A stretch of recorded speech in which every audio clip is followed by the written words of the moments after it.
সবথেকে কঠিন হচ্ছে আইটেম সং, গরম গান। আমি সম্পূর্ণ আমার বাবার মতো দেখতে, নিজের ভাষা, মায়ের ভাষা, হ্যাঁ, তো বুঝতে হবে।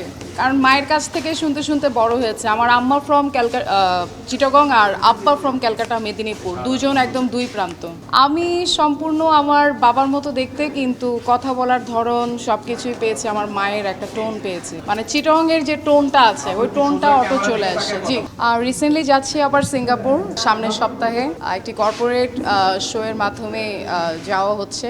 রিসেন্টলি আমার আরেকটি গান রিলিজ হতে যাচ্ছে তেঁতুল পাতা শিরোনামে। এটি একটি আইটেম সং এবং এই গানে আমি নিজেই পারফর্ম করব।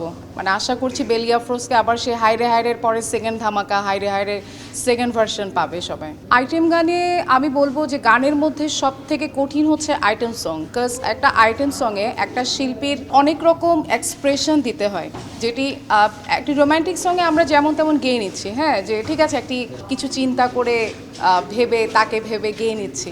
বাট আইটেম সঙের বিষয়টা থাকে খুবই কঠিন। Item song it's different. এটিতে মানে একদম নায়িকার আঙ্গিকেই মানে নিজেকে প্রেজেন্টেশন করব, এই তো।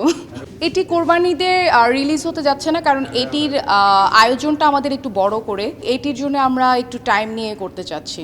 আমার কাছ থেকে সবসময় চটুল টাইপের, আই মিন হট সং যেটাকে আমরা বলি, গরম গান।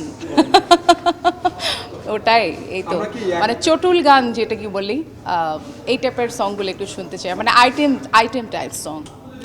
এটা এটা খুব একেবারে খুবই আমার কাছে খুবই ন্যাচারাল একটা বিষয় হয়ে গেছে, এটা একেবারে নর্মাল। চিটংয়ের মানুষ ছাড়া তো চিটংয়ের ভাষা বুঝবে না। যেমন আমি শুরুতে যখন বলছিলাম কিছু একটা, তখন আপনিই বলছেন যে আপু what's the meaning of it. ইয়ালা কি বুঝা এখন বাঙি গিয়ে গুই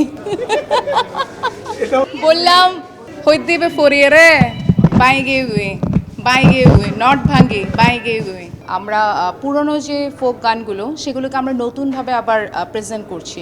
ভালোই লাগে আমাদের কাছে যে আমাদের বাংলা গান, মাটির গান এখনও আমাদের মনে মনে বেঁচে আছে।